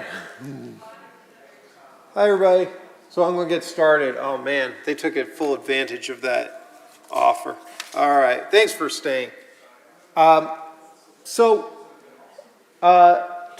well, over Shavuot, we're going to, Danny, we're taking the hall.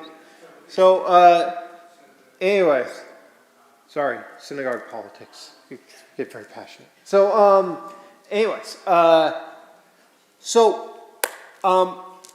We're going to be reading about the 10 Commandments, and I chose to pick on one of those. And that was the 6th commandment of the 10.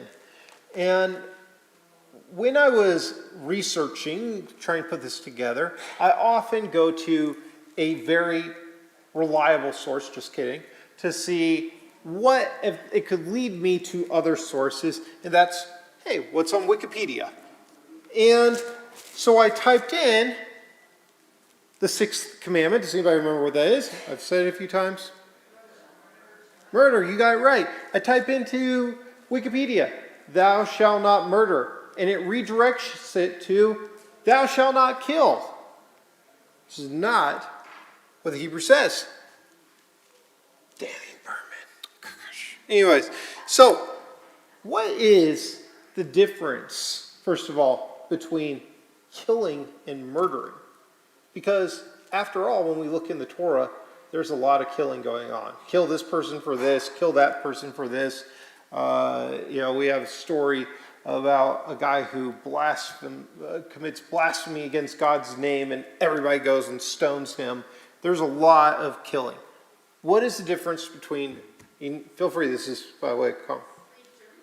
Good. So predetermined, okay, that could be, that's first degree murder is predetermined, but you could still murder somebody, even if it's not predetermined, but intention is often a big part of it.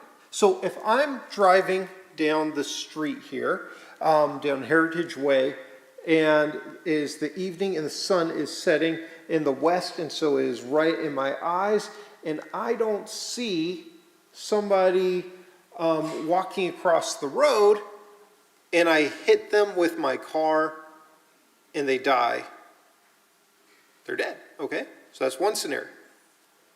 Other scenario, I'm driving my car down the road, and I see somebody who just really ticked me off recently. And I go, I have had it with that person, talking through my sermons, and they will never talk through my sermons ever again. And I swerve my car and run over them. And they're dead. Both scenarios, I hit the person with my car, and they're dead. But in the court of law, are these two different things? Yeah. Even though the outcome is the same, in one of them, it was an accident, and I accidentally killed the person because the sun was in my eyes and I couldn't see. But in the other one, I purposefully and out of anger, even if I hadn't predetermined I was going to do that day, I killed them. I murdered them. And so also we see other things, like again, even if there is an intent, like when a IDF commando shoots a Hamas commander, he's trying to kill him. But he's not charged with murder. He killed him. This is war. This is not, again, murdering. And, then there's a lot of debate, too, about executions and things like this. Or, if I have to sadly, euthanize my dog, again, this is not murder. So a lot of differences between killing and murdering. And so the Torah makes it clear that in certain circumstances, killing is okay. In fact, we read in the Talmud that says, when you wake up in the morning, if somebody is trying to kill you, get up early and kill them first. It actually says that. We have this concept called a rodef, which is a pursuer, where if somebody is out there trying to kill you and is stalking you, you are commanded to kill them. And this could be interpret it a lot of different ways. Like, I think justifiably, especially after October 7th, Israel can say, hey, if you are a Hamas militant, I see you as a pursuer. You have said, I'm going to try to kill you, no matter who you are, if you are an Israeli. And so kill them first. That is, but we see this often perverted for people to be able to create their own agenda. Notably, with the assassination of Yitzhak Rabin, Yigal Amir went and talked to different rabbis to say, well, don't you think that Rabin is a rodef because he is going to give the land to the Palestinians who will then take over and then they will kill all of the Jews and stuff. And different rabbis kept saying, no, you're out of your mind. But then he would find very extreme rabbis who would agree with him, and then he would use that to justify his position. So a couple other things about, again, do not murder. Imagine here, you actually don't even have to imagine, because we have them right here on our ark. Our 10 Commandments. We have here the first 5. And then we have the second 5. And right up here, Lo Tirtzah, do not murder. And what we see here on this side with these 5 first commandments is that these are between us and our Creator. The first 4 are between us and God, like you have no gods but me, do not make idols, remember I'm the Lord your God, and honor the Sabbath. Again, if I am going to go drive my car on Shabbat to go get a bacon cheeseburger somewhere, that doesn't really impact any of you. That's a transgression between me and God. But these other ones over here, like if I steal from you, or I do something that then, or I lie about you, this is affecting people. This last one, number 5 here, is honoring our parents, who are also our creators. And often, rabbis like to draw parallels between this column and how they line up. And one of the things we learn in our tradition is that in Genesis 1, it says that every person was made in God's image and likeness. And so, therefore, if we are to commit murder, we are, in essence, murdering a piece of God. And so those two kind of like line up to each other. It's denying the existence of God in a human being when we take their life, and also how God brought that person into the world. Now let me ask, can you think of instances in our Tanakh, in our history, in our biblical history, of the killing of innocent civilians by our people? Or debate about it? Go ahead, toss them out. What? Tell me what happened in Jericho.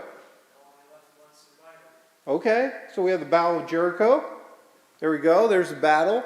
We also have Samson, when he destroys the temple of the Philistines. We have that all the Philistines who were inside the temple were killed, and presumably there were women, children, different individuals in there. Pardon? Midianites. Okay, so a lot of battles here, different folks, and even certain people like the prophet Balaam was killed in a battle, and the rabbis justify that when I was like, well, wait a second, I thought Balaam was a good guy. Didn't he? He's the guy who said, Ma tovu lecha Yaakov, and we killed him. And it's like, well, the rabbis say, yeah, because he would have happily cursed us had he been told to do so. But also think about the story of Abraham and Sodom and Gomorrah. God says, I'm going to wipe out Sodom and Gomorrah. Those people are garbage. Let's wipe them out. Screw them. And what does Abraham say? Well, he's like, well, there's 50 good people. God's like, well, okay, if there's 50 decent people, I won't. And Abraham's like, well, there's 40. And God says, okay, if there's 40, I won't. And Abraham strikes up this whole argument with God and gets God all the way down to 10 people. But couldn't find 10 good people in Sodom and Gomorrah. But Abraham is there saying to God, should all of these, even if there's only 10 good people, and there's, again, I don't know what the population of Sodom and Gomorrah was, but 50,000 garbage people and 10 good ones, should those 10 good ones die because all the other people are hot garbage? No, I don't think so. And we later read in Bereshit Rabbah that Abraham is concerned when he is going to, Bereshit Rabbah is a midrashic text on Bereshit, on Genesis, that when God is, when he is going to go free a captive, a hostage, if you will, his nephew Lot, he is deeply concerned with what if when I create this war, innocent civilians die? And in Genesis also, we read a commentary from Rashi that Jacob, when he is preparing to go to war with Esau and Esau's 400 men, because he thinks that they're coming to attack him, he is sad, and the rabbis are often so defensive of Jacob. They really like Jacob a lot. And so they're like, well, wait, is he afraid he's weak? Is he afraid that God's not going to be with him? And what Rashi says is, no, he is afraid that he is so great that he is going to kill these 400 men, and what if they don't deserve it? And one other thing from Genesis. Again, we see significant punishment for Cain killing his brother Abel, murder. That was an example of murder. But with the story of Shimon and Levi killing the Shechemites, there's a lot of debate about this. Are all the Shechemites, this to give you a little background, Shechem, the prince of the Shechemites, he has sexual relations with Dinah. There's a lot of debate about whether that was rape, is traditionally called the rape of Dinah. But there's a lot of debate today about whether it was or not, because it doesn't actually say so in the Torah. But Shimon and Levi, Dinah's brothers, are very angry, and so they tell Shechem, you can marry our sister on one condition. You circumcise yourself and circumcise all the men of your kingdom. Now, I think if somebody came to me and said, hey, I need you to circumcise yourself so I can be with this woman, I'd be like, that is a big ask. But anyways, they did. And then while they were recovering, and so completely incapacitated, Shimon and Levi come and they kill all of them. And there's debate of, well, were they all bad? Or were some of these totally innocent people? And there's a lot of debate among the rabbis about that. But we see on Jacob's deathbed, he curses Shimon and Levi, and it's believed it's because they did this. So, one other, in 1 Samuel, though, chapter 15, verse 3, Samuel tells Saul, who's the king, he's talking about our enemy, the Amalekites. Who were the Amalekites? Why was Amalek such a bad guy? He killed the people in the back. He picked off the vulnerable and the weak people, like the Israelites. When they were walking through the desert, he didn't go to war against the Israelite soldiers. He picked off the elderly, the children, the weak, the vulnerable. And so Samuel tells Saul, smite Amalek utterly. Destroy all they have. Do not spare them, but kill both man and woman, infant and suckling. Who is our enemy? So this is a pretty gruesome text, especially for us, oftentimes more left-leaning, Tikkun Olam progressive Jews. It's like, kill the babies, too.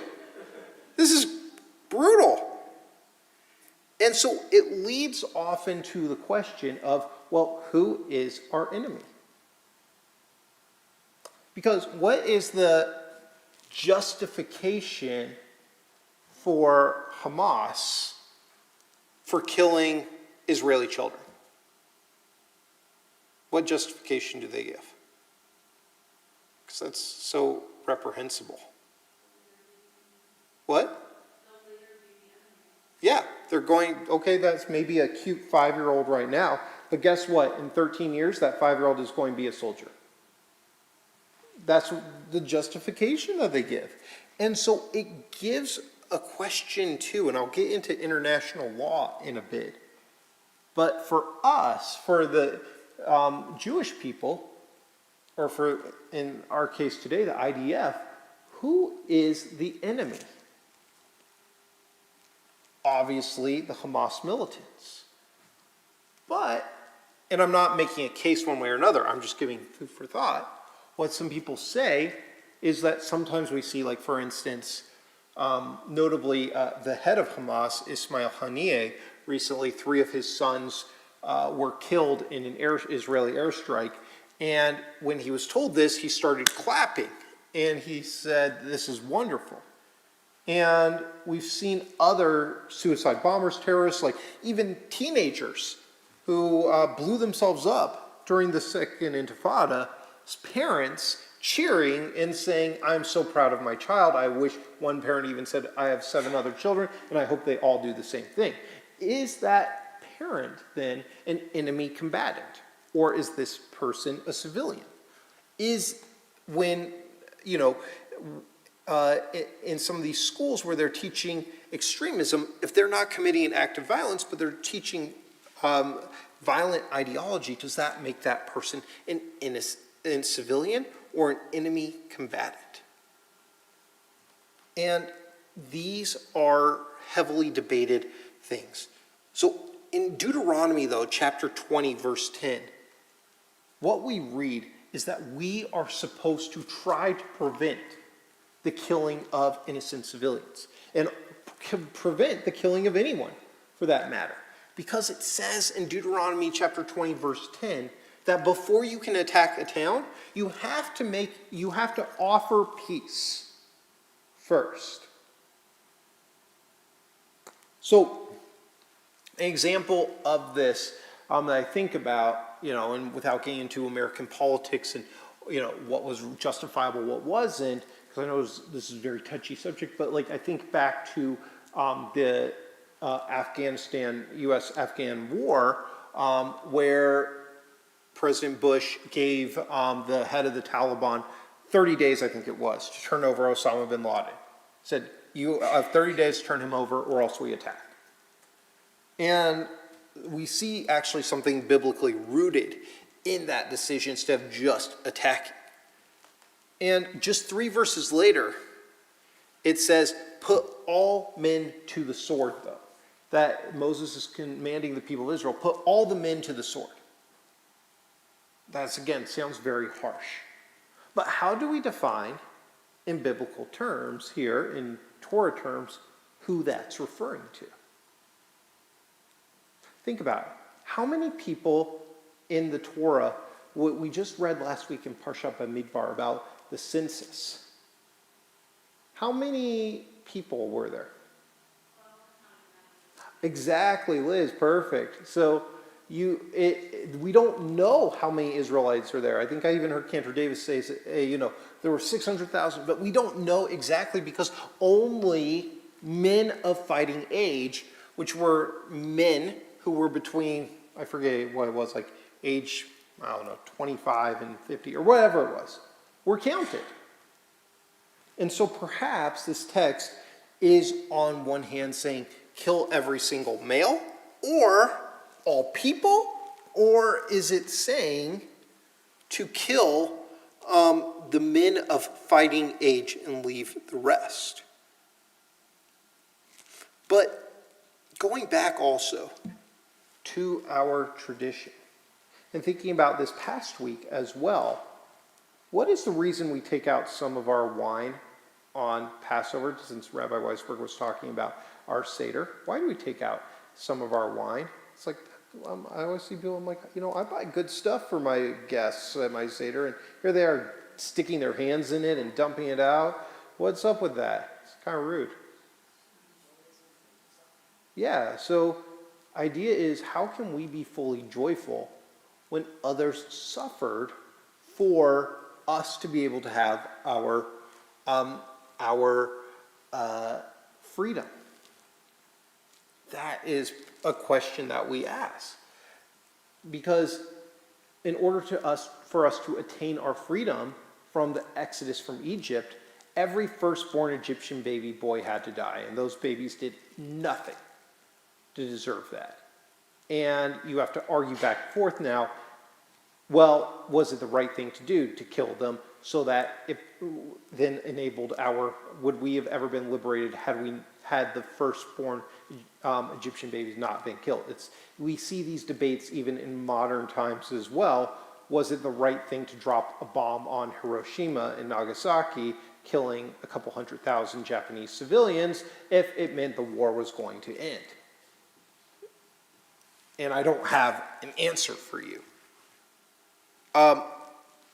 And we read in Baba Kama, which I studied with Dr. Weisberg when I was a student, that once permission has been granted to an angel to destroy, it doesn't distinguish between the righteous and the wicked.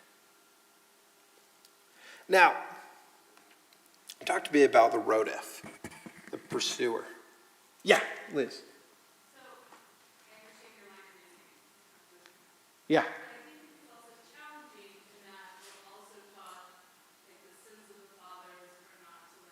Ah, good. Yeah. Good.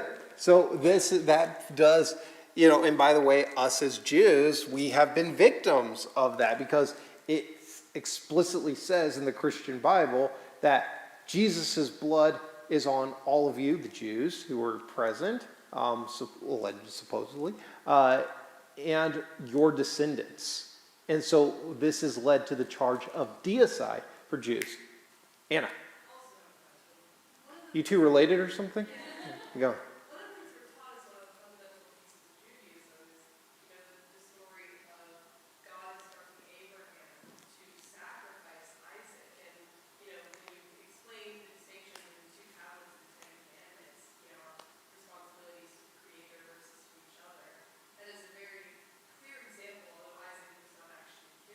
Yeah.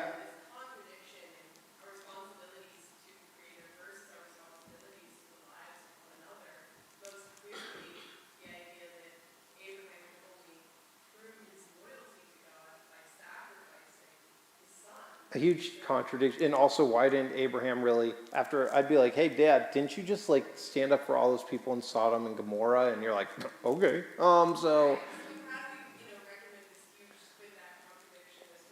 So again, the rabbis, I'm not going to give you an actual answer because I don't know, but what the rabbi, I remember I wrote actually my rabbinical school application essay.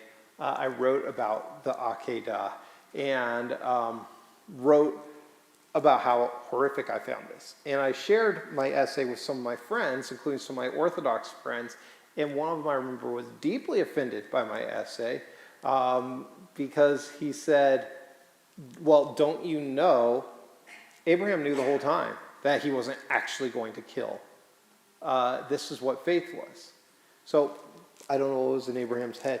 But back to that question too, though, and going back to this past week, we had this wonderful thing that happened on Saturday, which was the liberation of 4 hostages who were rescued. And they were just dancing, singing all throughout Israel. I was here the other day, of course, and people were such a good mood. And at the same time, then we hear one that an Israeli soldier was killed. The commander was killed in the operation. And people just felt broken over that. He was a father of a couple small children. But then also, of course, and the numbers are, I'm not sure because we don't know. Israel is saying one number, Hamas is saying another number, but point is a lot of Palestinians. Israel's saying under 100, Palestinians are saying closer to 300.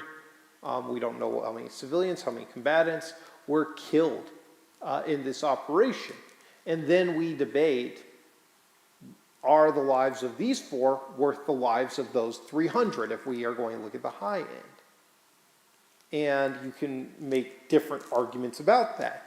And again, it goes into the question of who is really innocent. So let's look a little bit at, by the way, one last thing before I look at international law, is we have, what is the concept called when it's about saving a life no matter what?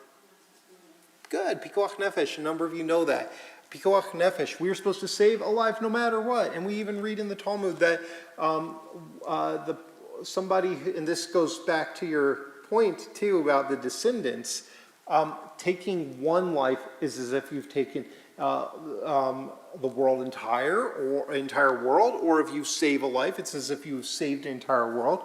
So pikuach nefesh, we're supposed to do anything to save a life, even though it's now a Yom Tov. If one of you has a heart attack right now, God forbid, all of us should be taking out our phones and calling 911. But there's 3 exceptions to pikuach nefesh where it does not apply. And one of those is that one should let himself be killed rather than murder somebody else. So what that would be is, somebody says, sorry, I'm going to pick on you, Danny. Somebody says to me, murder Danny or else I'm going to murder you. I'm going to, in that situation, this is what a good friend I am. I'm supposed to take the bullet, or as opposed to commit that transgression to save my own life.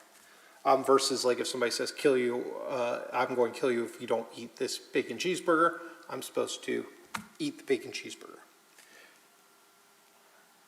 Now, when it comes to also looking at the laws of our enemies too, and taking a life, we have to ask ourselves as well, if a life can be taken alive, do we take that person or do we not? What is the risk? In the Bible, a particular story about this is of Yael and Sisera.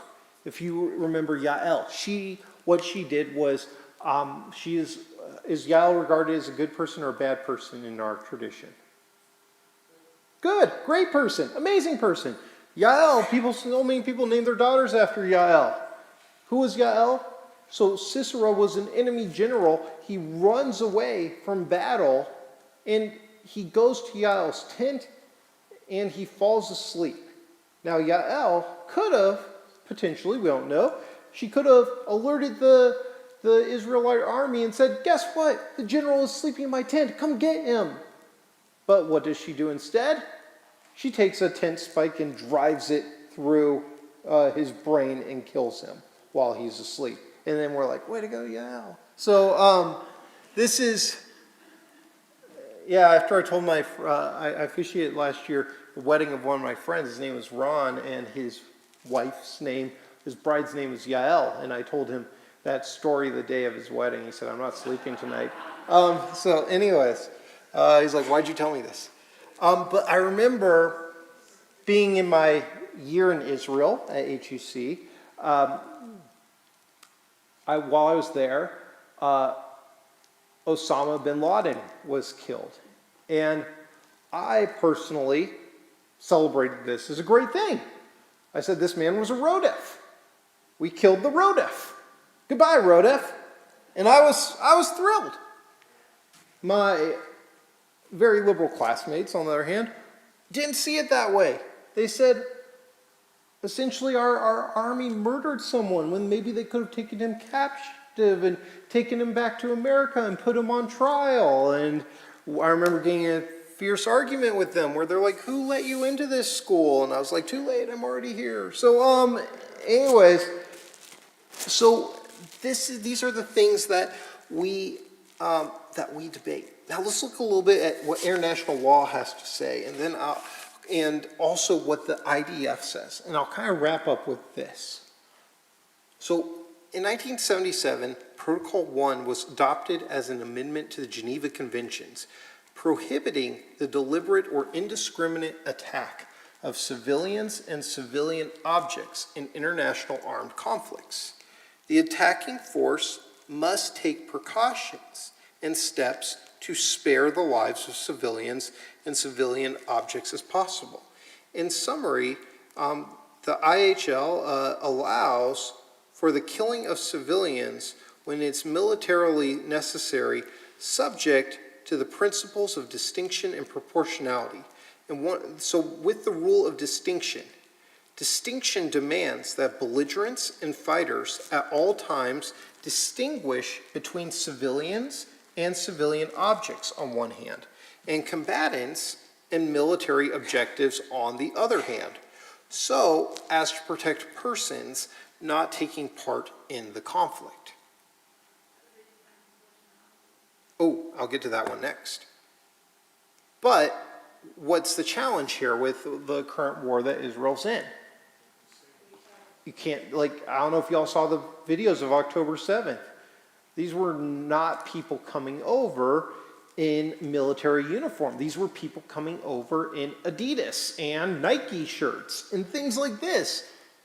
And I have never once before, in all my years of obsessively watching the Arab-Israeli conflict on TV, seen a Hamas fighter pulled into a hospital on a stretcher. Because one of the reasons for that is people are not wearing, it's impossible to distinguish civilians from combatants often. Now, did the Israelis then violate that rule the other day by going and doing that operation dressed as civilians? I don't know. And so anyways, and also with civilian objects, it is completely illegal to ever attack under international law a school or a hospital unless that school or hospital are being used for military operations. Then they cease to become a school or hospital and become a military operation center and are subject to attack under international law. And so, certain weapons, though, with capacity to disproportionately harm civilians, as their effects cannot be controlled, are banned by treaties. Examples of these weapons include chemical weapons, biological weapons, anti-personnel landmines, and cluster munitions. So people often ask me, they're like, Sam, you are always so rah-rah Israel. Have you ever protested anything Israel's done? Yes. In 2006, I protested Israel. Why? I'm going to read the IDF Code of Ethics in a bit, but it talks about preventing civilian casualties. That's such an important thing in Judaism and under international law, and that Israel always prides itself on. And Israel used in that war cluster bombs in the Second Lebanon War, which are indiscriminate and can kill civilians. So I felt that was a time that Israel did not meet their own standards or do what they could to prevent civilian casualties, go as far as they could have. Now, Liz, you asked about proportionality. Proportionality demands, and the term proportionality is so misunderstood because people often say, well, look at the death toll numbers. Isn't it if they killed 100, you get to kill 100? I'm like, no, that's not how that works. Proportionality demands that when estimating the civilian deaths or injuries from an attack on a legitimate military target, the harm caused cannot be excessive or disproportionate to the concrete and direct anticipated military advantage to be obtained by the attack. In other words, if the harm to the civilians or civilian objects is deemed too great or excessive to the direct military advantage anticipated, then the attack cannot lawfully take place. So I'm not going to give you answers tonight, but rather questions, because I think, so much of what we hear is Israel's committing genocide, Israel's committing murder, Israel's committing disproportionate force, etc., etc. And if these are our markers under international law, and there are times, yes, when an Israeli soldier does commit a war crime, and hopefully will be prosecuted for doing so, But when we're looking at the military operation as a whole, are they following international law or not? And so I'll end here with reading the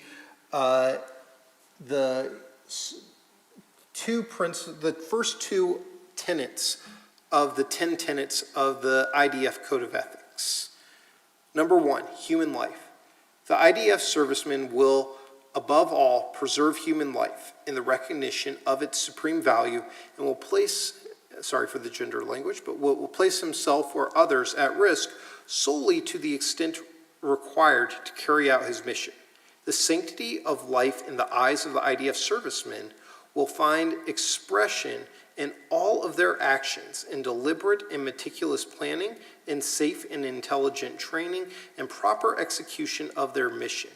In evaluating the risk to self and others, they will use the appropriate standards and will exercise constant care to limit injury to life to the extent required to accomplish the mission. And number 2, purity of arms. The IDF servicemen will use force of arms only for the purpose of subduing the enemy to the necessary extent and will limit his use of force so as to prevent unnecessary harm to human life and limb, dignity, and property. The IDF servicemen's purity of arms is their self-control and use of armed force. They will use their arms only for the purpose of achieving their mission without inflicting unnecessary injury to human life or limb, dignity, or property of both soldiers and civilians, with special consideration for the defenseless, whether in wartime or during routine security operations, or in the absence of combat or times of peace. So, again, looking at the operation the other day, at first the only shots that the IDF fired were when they entered the rooms where they said, we have known terrorists, and also these terrorists have been given the order that if they see the army approaching, kill the hostages. Like, those are the standing orders of Hamas. Kill the hostages rather than let the IDF take them alive. So IDF kills the people in those rooms who are the terrorists. But then we see more and more people die when hundreds of Hamas folks start attacking that building. And is in the IDF then choosing to look at, is it now necessary to accomplish the mission of extracting these hostages? So in conclusion, really, when we look at, again, thou shalt not murder, and look at us right now in a war time, what we have to consider with every circumstance is, one, is Israel doing what it can to prevent civilian casualties? And when you're fighting in a densely urban area, is Israel doing it where you're going to have civilian casualties no matter what? Is Israel doing what it can to minimize civilian casualties? But I think most importantly for us, too, is like what the example with the Egyptians, sadly in our tradition, and this is one of the things I do appreciate greatly about Judaism, is that I feel that Judaism is often very realistic and understands through these stories that go all the way back to Genesis that loss of civilian life is tragic and is often a part of war.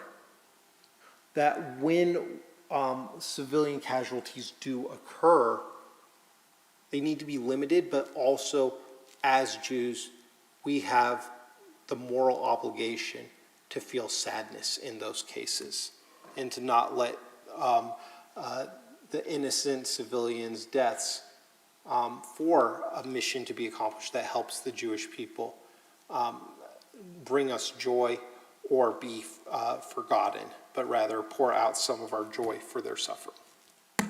All right. Thank you, everybody. I know it's late.